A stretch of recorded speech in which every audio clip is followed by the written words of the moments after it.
నమస్కారం అండి. నేను మీ నండూరి రవికుమార్ని. రియల్ భూమి వీక్షకులకు పునఃస్వాగతం. చాలామంది అడుగుతున్నారు, చాలా ఇంట్రెస్టింగ్గా ఉంది. ఈ క్వశ్చన్ చూసి నేను చాలా ఆనందపడ్డాను అనమాట. అందువల్ల ఆ క్వశ్చన్కి యథావిధిగా మీకు ఆ క్వశ్చన్ చదివి మీకు అప్పుడు దాని గురించి చెప్పదలుచుకున్నా. ప్రాపర్టీ ధరలు తగ్గుతున్నాయా? ఫ్లాట్ ధరలు పడిపోతున్నాయా? డెవలపర్లు కొత్త ఆఫర్లు డిస్కౌంట్లు ఇస్తున్నారా? ప్రస్తుతం ఎక్కడి రియల్ ఎస్టేట్ హాట్ స్పాట్స్ ఉన్నాయో చెప్పగలరా? ఇవి. సో ఇది చాలా డీటెయిల్డ్గా, చాలా చక్కటి ప్రశ్న, చాలా బాగుంది. నాకు చాలామంది అడిగారు కాబట్టి దీని మీద మనం చర్చిద్దాం. First thing, yes, flat rates అయితే ఖచ్చితంగా ఫ్లాట్ రేట్లు తగ్గుతున్నాయి అని అనే బదులు తగ్గాయి అని చెప్పడం కరెక్టు. ప్లస్ ఎవరైతే సంవత్సరం నుంచి వాచ్ చేస్తున్నారో వాళ్ళందరికీ తెలుసు రేట్లు పెరగట్ల. రేట్లు పెరగకపోతే తరిగినట్టే కదా. అంటే అంతకు ముందర వాడు అదే రేటు కొంటున్నాడు, మనము సంవత్సరం తర్వాత అదే రేటు కొంటున్నాం అంటే వాడికంటే మనకి లాభం పొందినట్టే కదా. అది మనకు పబ్లిక్లో డొమైన్లో తగ్గట్లేదు అని చెప్పి అవే రేట్లు ఉన్నాయని చెప్పి మనం అనుకుంటున్నాం. అది ఓన్లీ కార్పొరేట్ బిల్డర్స్ వరకు ఆ విధంగా వాళ్ళు చూపిస్తున్నారు. వేరే మిగతా వాళ్ళు చాలామంది స్టాండ్ అలోన్ బిల్డర్స్ని ఎప్పుడు చెప్తుంటారు, స్టాండ్ అలోన్ అపార్ట్మెంట్స్ అని వాటిని చులకరగా చూడకండి అని.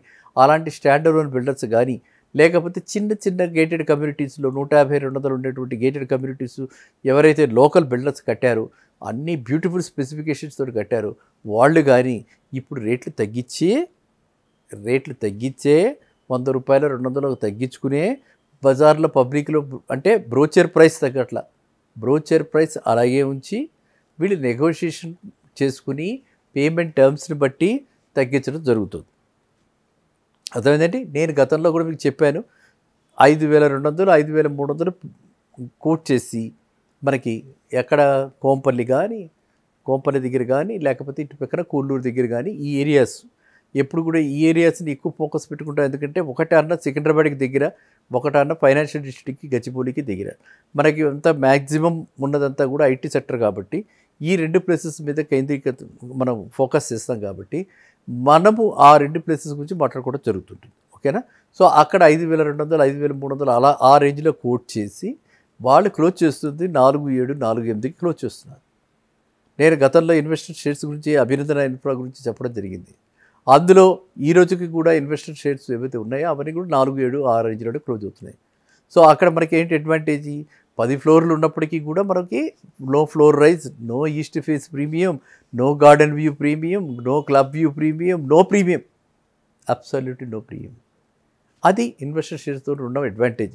మిగతావన్నీ అలా ఉన్న బేస్ ప్రైస్లో మనకి ఇంత అడ్వాంటేజ్ వస్తుంది. కాబట్టి ఎవరైనా ఫస్ట్ కొత్త వాళ్ళు ఎవరైతే ఉన్నారో ఇప్పుడు కొనుక్కుని అందులో ఉందాం అనుకుంటున్న వాళ్ళు మాత్రం ఇప్పుడు నిర్ణయం తీసుకోండి. నిర్ణయం ఇంతకంటే పడే అవకాశాలు లేవు. ఎందుకంటే ఇలా కొల్లూరు లాంటి ప్లేస్లో ఇవాళ ఓపెన్ ల్యాండ్ 60,000కి ఉంది, 75,000 దాకా వెళ్ళింది, ఇప్పుడు 60,000కి ఉంది. ఈ 60,000కి 50,000 అయినా కూడా ఈ రేటుకి ఎవరు కట్టి మనకి ఇవ్వలేరు, ఈ స్పెసిఫికేషన్స్ తోటి ఎవరు కట్టి ఇవ్వలేరు. అలాగే కోంపల్లిలో ఆ లోపలికి ఎంత లోపలికి వెళ్ళినా కూడా కోంపల్లి దూరం నుంచి 55,000 60,000 తక్కువ లేదు. రోడ్డు నుంచి బాగా లోపలికి వెళ్ళిపోతే అక్కడ ఏమన్నా తగ్గితే తగ్గాలి. సాకేత్ వాళ్ళ దానిలో అంటే వాళ్ళు ఇండిపెండెంట్ విల్లాస్ కాబట్టి వాళ్ళు ఏదో 50,000 ఆ రేంజ్లో అమ్ముతున్నారు. మిగతా వాళ్ళందరూ కూడా ఎవరైనా అపార్ట్మెంట్ కనంటే 1000 గజాలు కావాలి, 1000 గజాలు అమ్ముతున్న వాళ్ళంతా కూడా 50,000 పైనే ఉంటుంది. 50,000 పైన ఉంటుంది కాబట్టి ల్యాండ్ కాస్టే వాళ్ళకి 2,200 అవుతుంది. దాని మీద అప్రూవల్ కాస్ట్ ఉన్నాయి, దాని మీద కన్స్ట్రక్షన్ కాస్ట్ మినిమం 2,000 పైన అవుతుంది. కాబట్టి ఎట్టి పరిస్థితుల్లోనూ ఎవరు కూడా 5,000 రూపాయల కంటే తక్కువకు వస్తుంది అని అనుకోవటము, అంటే మరీ తగ్గించేసేస్తారు అనుకోవటం, క్రాష్ అయిపోతుంది అనుకోవటం, లేకపోతే తగ్గిపోయాయి అని అనుకోవటం, ఇవన్నీ కూడా ఓన్లీ ప్యూర్లీ రూమర్స్. ఎవరైనా ఒకవేళ బిల్డర్స్ దగ్గర ఇన్వెంటరీ ఉండి వాళ్ళు అమ్ముకోలేకపోతున్నారంటే నేను గతంలో కూడా చెప్పడం జరిగింది, నన్ను కాంటాక్ట్ చేయొచ్చు, నేను చాలామంది చెప్తుంటాను. కాబట్టి అలాంటి అమ్మటానికి కూడా వాటిని రికమెండ్ చేయడానికి కూడా అవన్నీ కూడా అంటే రూల్స్కి అనుబంధంగా, రూల్స్కి కంప్లైంట్గా ఉండి బ్యాంక్స్కి టైఅప్ అయ్యి ఉన్న ప్రాపర్టీస్ అయితే డెఫినెట్గా రికమెండ్ చేయడానికి నేను ఎప్పుడు సంసిద్ధుండే. కానీ అలాంటి ప్రాపర్టీస్ అన్నీ కూడా నా ఉద్దేశంలో ఈ కోంపల్లిలో కానీ కొల్లూరులో కానీ ఎక్కడ ఈ రెండింటిలో కూడా 5,000 రూపాయలు పర్ ఎస్ఎఫ్టీకి అరౌండ్ 4,500 to 5,000 రూపీస్ బిలో మాత్రం 4,500కి బిలో మాత్రం ఎవరు ఇవ్వలేరు. కనీసం సమీపంలో అంటే అట్లీస్ట్ ఆ గజం అది 30,000 అయిపోవాలంటే ఎంత మార్కెట్ ఇప్పటికీ చాలా డ్యామేజ్ అయింది.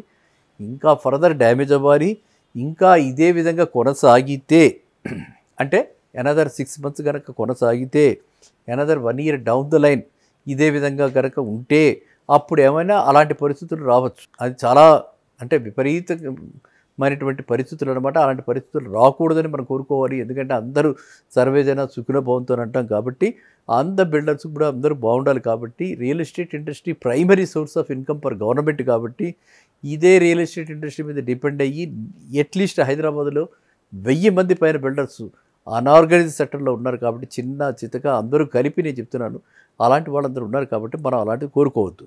సో ప్రాపర్టీ వాల్యూస్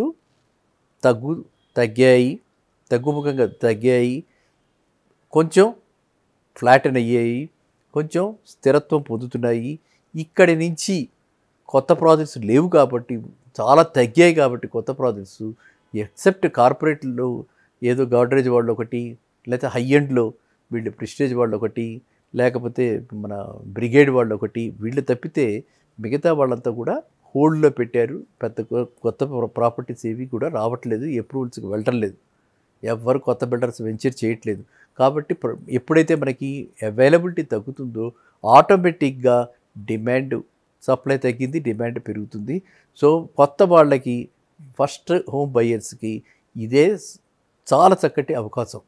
సో మీరు మరీ వాటి ఎట్ ది సేమ్ టైం చెప్తుంటా, మరీ ఎక్కువ గొంతెమ్మ కొరుకులకు పోయి ఎక్కువ లోన్లు పెట్టుకుని తర్వాత బాధలు, ఈఎంఐ బాధలు భరించలేక బాధపడటం కంటే me with in your reach just ఒక మ్యాక్సిమం ఒక 5-10% స్ట్రెచ్ చేసుకుని మీరు ఒక ఫ్లాట్ కొనుక్కుంటే చాలా బాగుంటుంది. అంతే తప్పితే మనకి వస్తుంది కదా అని చెప్పి, లోన్ వస్తుందని చెప్పి తీసుకుంటే అసలుకే మోసం కూడా వచ్చే అవకాశాలు ఉన్నాయి.